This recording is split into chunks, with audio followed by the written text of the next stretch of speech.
menuduh Gus Fuad Barat sebagai cucu PKI. Apa enggak salah? Apa enggak gegabah tuduhan itu? Apa dibenarkan secara moral di lingkungan klan Pak Alwi menuduh seperti itu?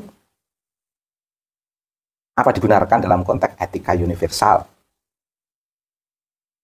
Sebuah stereotip kerasan PKI itu untuk konteks di Indonesia yang betul-betul mengorbankan pribumi, mengadu domba pribumi,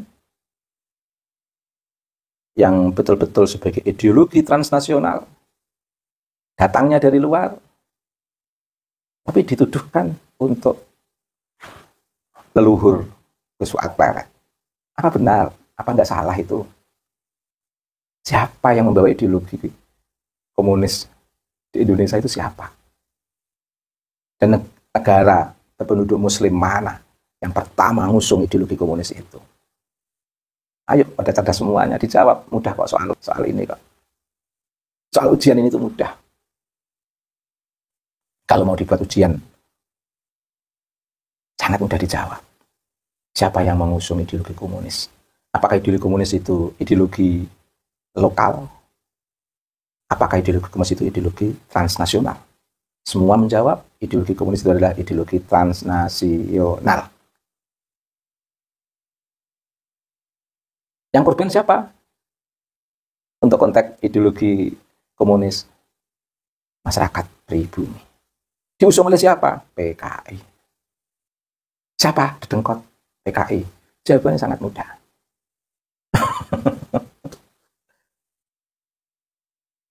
Tetapi membalik fakta.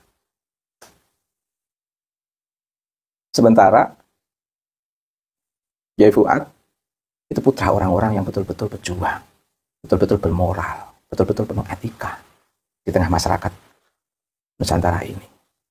Menandai zamannya, mazahirul ummah, mendidik masyarakat untuk berbudi pekerti, mendidik masyarakat untuk bermoral, mendidik masyarakat untuk beretika, mendidik masyarakat untuk berakhlakul karimah. Dan tokoh-tokoh agama betul. Bangsawan. Gus Fuad Barat itu bangsawan Jawa. Dan Gus Fuad Barat itu tidak merefleksikan seperti itu kalau tidak ada latar belakang.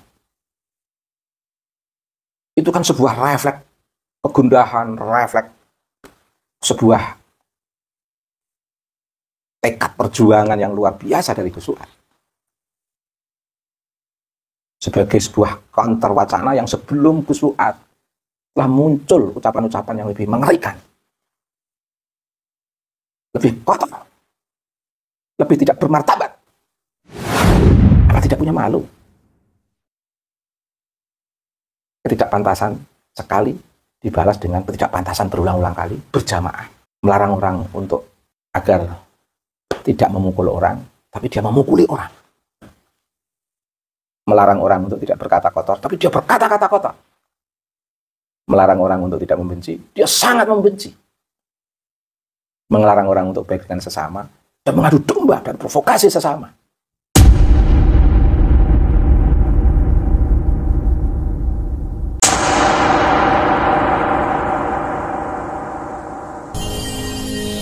Three, two, one.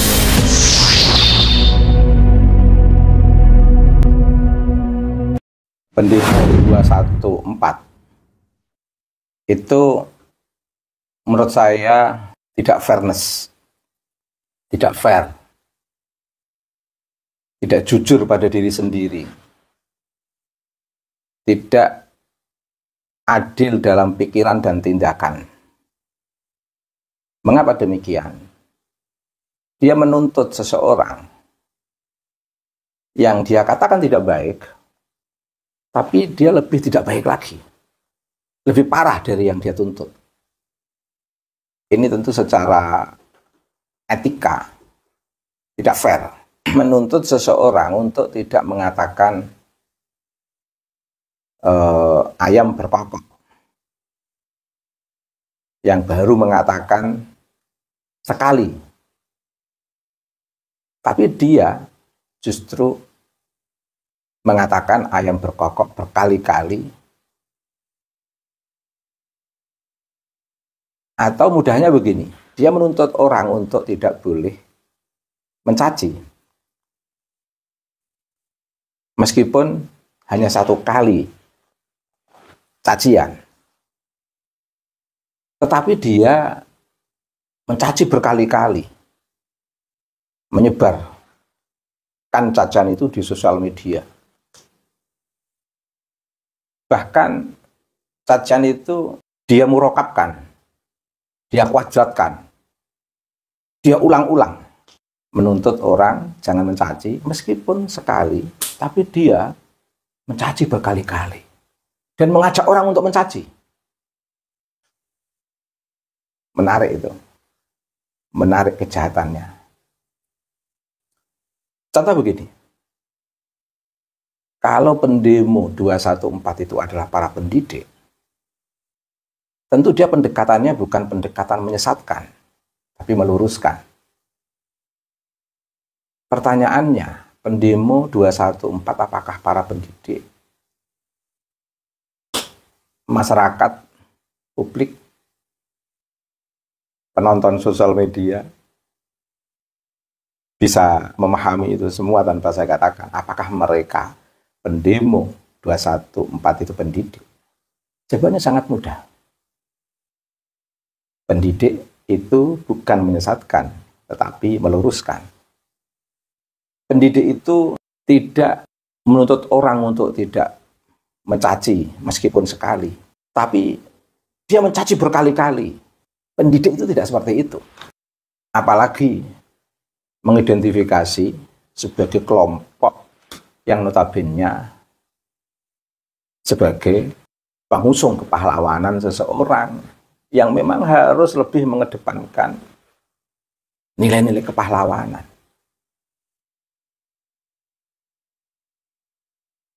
Yang menarik, pendemo 214 ada ironi besar. Apa itu? Mereka itu kan membela calon pahlawan. Saya ulang, mereka itu membela calon pahlawan. Tapi mengisi hari kepahlawanan, dalam konteks ini Raden Ajeng Kartini, yang makamnya di Mantingan dan situs sejarahnya ada di Rembang Kota. Sebuah suasana haru yang seluruh putri-putri anak negeri ini pada memperingati kepahlawanan Raden Ajeng Kartini. Tapi dia mengisi hari kepahlawanan dengan cacian, makian. Ini sangat menyalahi etika universal. Mengusung kepahlawanan, tapi tidak menghormati hari kepahlawanan orang lain. Menuntut kebaikan orang lain, tapi dianya tidak melakukan kebaikan itu, justru lebih parah. Jadi, mengapa kontradiksi-kontradiksi itu tak kunjung berhenti dan tak kunjung selesai? Yang notabene harus keluar di lingkungan klan Ba'alwi dan para muhibbinnya. Karena menurut saya kebanyakan klan Ba'alwi itu terpengaruh oleh pola fikir Rizik Syihab yang tidak adil dalam pikiran dan tindakan. Apalagi hal yang sangat saya sayangkan, biasanya imamah, jubah, tasbih, surban itu ada di masjid, di musola. Tapi ini dipertontonkan di area yang notabene ini dekat istana. Ini kan tidak menghormati rumah pemimpin kita, Bapak Presiden Prabowo. Ini kan problem Tentu demo 214 yang diuntungkan bukan abnaul khairat. Demo 214 yang diuntungkan bukan para pengikut Rizik Syihab. Demo 214 yang diuntungkan bukan para pengusung pahlawan Bapak Idrus bin Salim Al-Jufri. Demo 214 yang diuntungkan adalah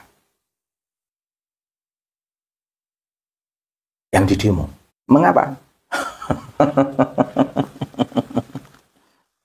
Yang demo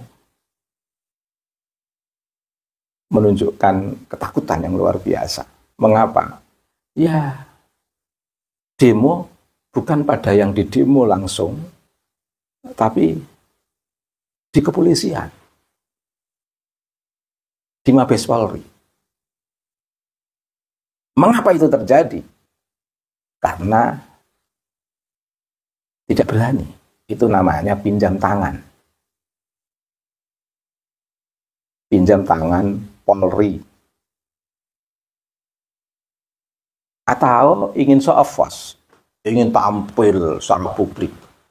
Biar publik tahu mereka pengikutnya banyak. Oh tidak. Justru demo 214 itu menunjukkan mereka nggak punya pengikut. Nah, yang demo kemarin kan tidak lebih banyak dari pengunjung sholawatannya Gus Fuad Pleret. Sepertiga atau bahkan tidak ada sepertiganya dari majelis Gus Fuad Pleret yang demo kemarin itu. Yang demo kemarin itu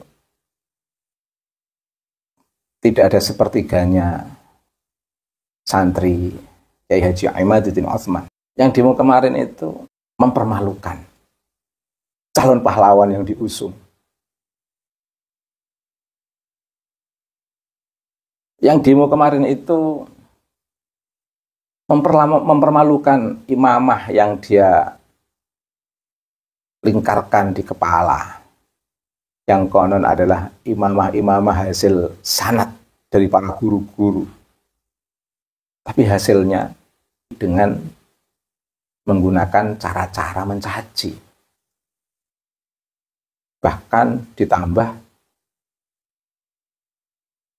menuduh Gus Fuad Pleret sebagai cucu PKI. Apa enggak salah?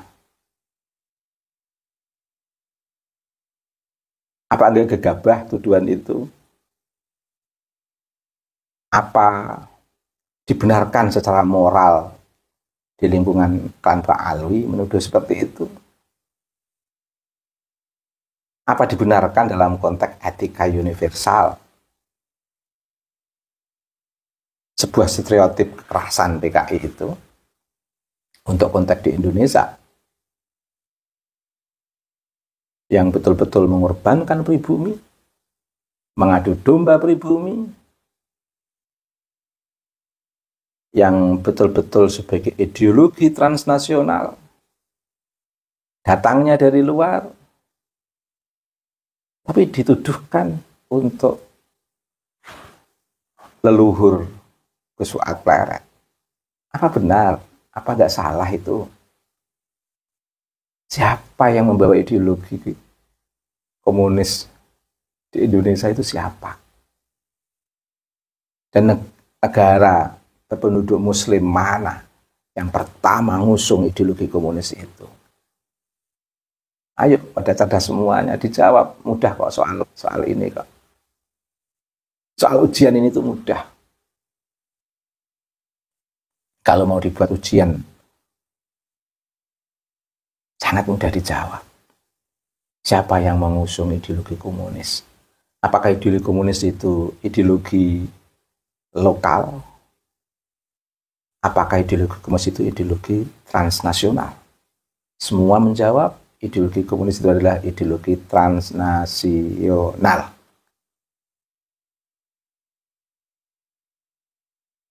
Yang korban siapa? Untuk konteks ideologi komunis masyarakat pribumi. Diusung oleh siapa? PKI. Siapa dedengkot PKI? Jawabannya sangat mudah.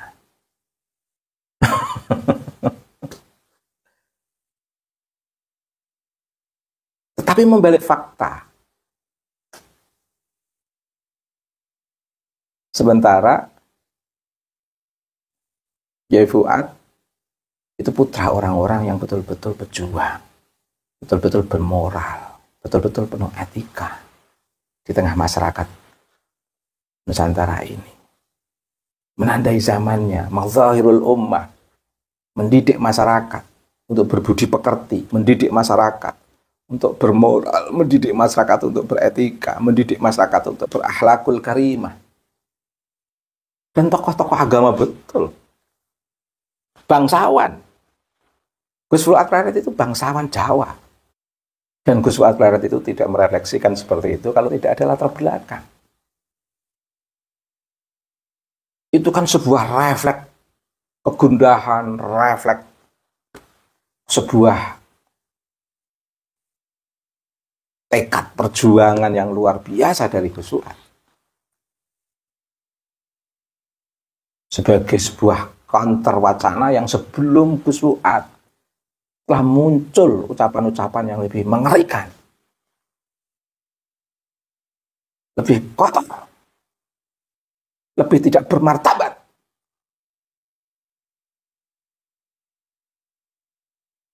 Gus Fuad melakukan sebuah refleks, kalau itu dikatakan sebagai sebuah ketidakpantasan, ibarat lisan Jawa, memang tidak pantas. Tapi tuntutannya jauh lebih tidak pantas lagi.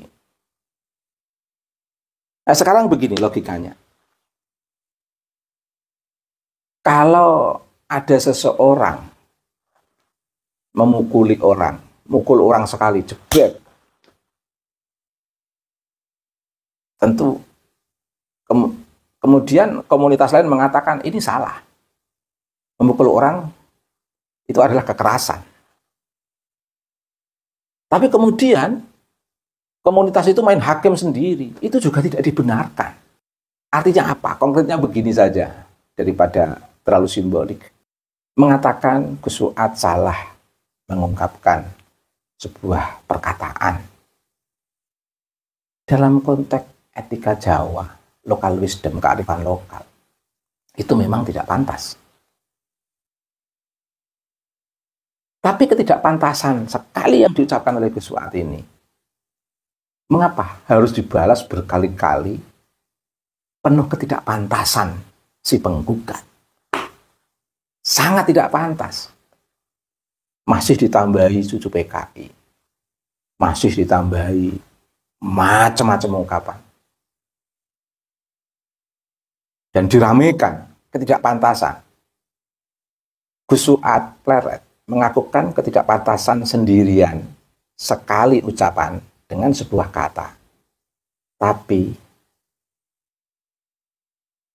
pengusung pahlawanan Habib Idrus bin Salim melakukan ketidakpantasan berjamaah. Dan lebih mengerikan lagi ucapan-ucapannya itu.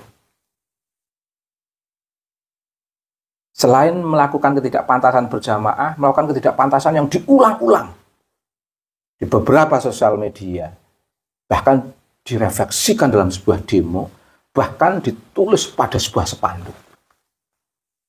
Satu, ketidakpantasan sebuah kata, dan menurut local wisdom itu juga tidak pantas. Tapi dijawab oleh penggugat dengan ungkapan yang penuh tidak pantas. Berkali-kali, berjamaah, dalam suasana demo, ditulis di spanduk-spanduk, dalam sebuah tulisan dan tindakan. Jadi pengusung kepahlawanan Habib Idrus bin Salim Al-Jufri yang menggugat Gus Fuad Pleret telah melakukan ketidakpantasan dalam pikiran dan dalam tindakan berjamaah, berulang-ulang. Lebih tidak pantas lagi menuntut ketidakpantasan Gus Fuad Pleret yang diucapkan sekali, belum ditulis oleh Gus Fuad Pleret.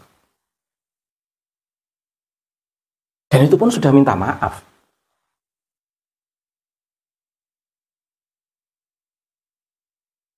Bagaimana jawabannya? Lebih mengerikan lagi, lebih tidak pantas lagi. Apa tidak punya malu? Ketidakpantasan sekali dibalas dengan ketidakpantasan berulang-ulang kali, berjamaah. Melarang orang untuk agar tidak memukul orang, tapi dia memukuli orang. Melarang orang untuk tidak berkata kotor, tapi dia berkata-kata kotor. Melarang orang untuk tidak membenci, dia sangat membenci. Melarang orang untuk baik dengan sesama, dia mengadu domba dan provokasi sesama. Terakhir sebagai penutup, tentu pihak kepolisian akan malu mengambil tindakan kepada satu kesalahan, membiarkan pihak lain yang melakukan banyak kesalahan. Saya ulang, tentu pihak kepolisian akan malu mengambil tindakan pada satu orang di satu pihak, sementara membiarkan, tidak mengambil tindakan pihak lain yang melakukan banyak kesalahan, banyak ketidakpantasan. Sama, pengadilan tentu juga akan malu mengambil tindakan pada satu pihak dalam satu kesalahan, sementara harus membiarkan, mengabaikan pihak yang lain yang melakukan banyak kesalahan, lebih mengerikan, lebih membahayakan dalam konteks keragaman, keberagaman, dan keanekaragaman. Belum lagi di tengah pihak, ibaratnya kalau mereka ini dibiarkan melakukan banyak kesalahan, mereka juga, di tengah mereka juga ada kedustaan nasab yang diglorifikasi, diinterpolasi yang tidak benar, yang notabene mengaku sebagai cucu Nabi. Dan itu dibuktikan dalam riset Kiai Imaduddin Utsman, dibuktikan dalam riset DNA, dibuktikan dalam riset filologi. Tentu pihak pengadilan akan malu mengambil tindakan, mengadili satu kesalahan pihak tertentu, tapi membiarkan banyak kesalahan, banyak hal-hal yang tidak pantas dari pihak lain. Tentu pengadilan akan malu melakukan ini kalau ini terjadi. Pemerintah tentu akan malu dan seharusnya malu ikut melakukan kekerasan verbal. Misalnya ini terjadi terhadap satu orang yang melakukan kesalahan di satu pihak, tapi membiarkan pihak lain yang melakukan banyak hal yang tidak pantas dan melakukan kesalahan berjamaah dalam tindakan, dalam selebaran-selebaran. Dan yang lebih mengerikan dari fenomena pendemo 214, mereka berimamah, mereka berjubah, mereka sedang menuntut kepahlawanan seseorang, tapi tidak menghargai hari kepahlawanan orang lain. Dan itu mereka lakukan dengan imamah dan jubah di jalanan, bukan di masjid, bukan di musola. Anehnya, mereka mengidentifikasi sebagai pendakwah Tapi pendekatannya adalah menyesatkan, bukan meluruskan. Pendakwah itu meluruskan, mendampingi, bukan menyesatkan dan menghakimi dan mencaci maki. Pendakwah bukan itu. Pendakwah harus meluruskan, mendampingi, membebaskan, mencerahkan. Lah, ini mengaku pendakwah tetapi menghakimi, menyesatkan, persekusi, bahkan mengancam-ancam. Tingkatannya sudah mengancam, sudah bikin gaduh masyarakat. Ngaku pendakwah.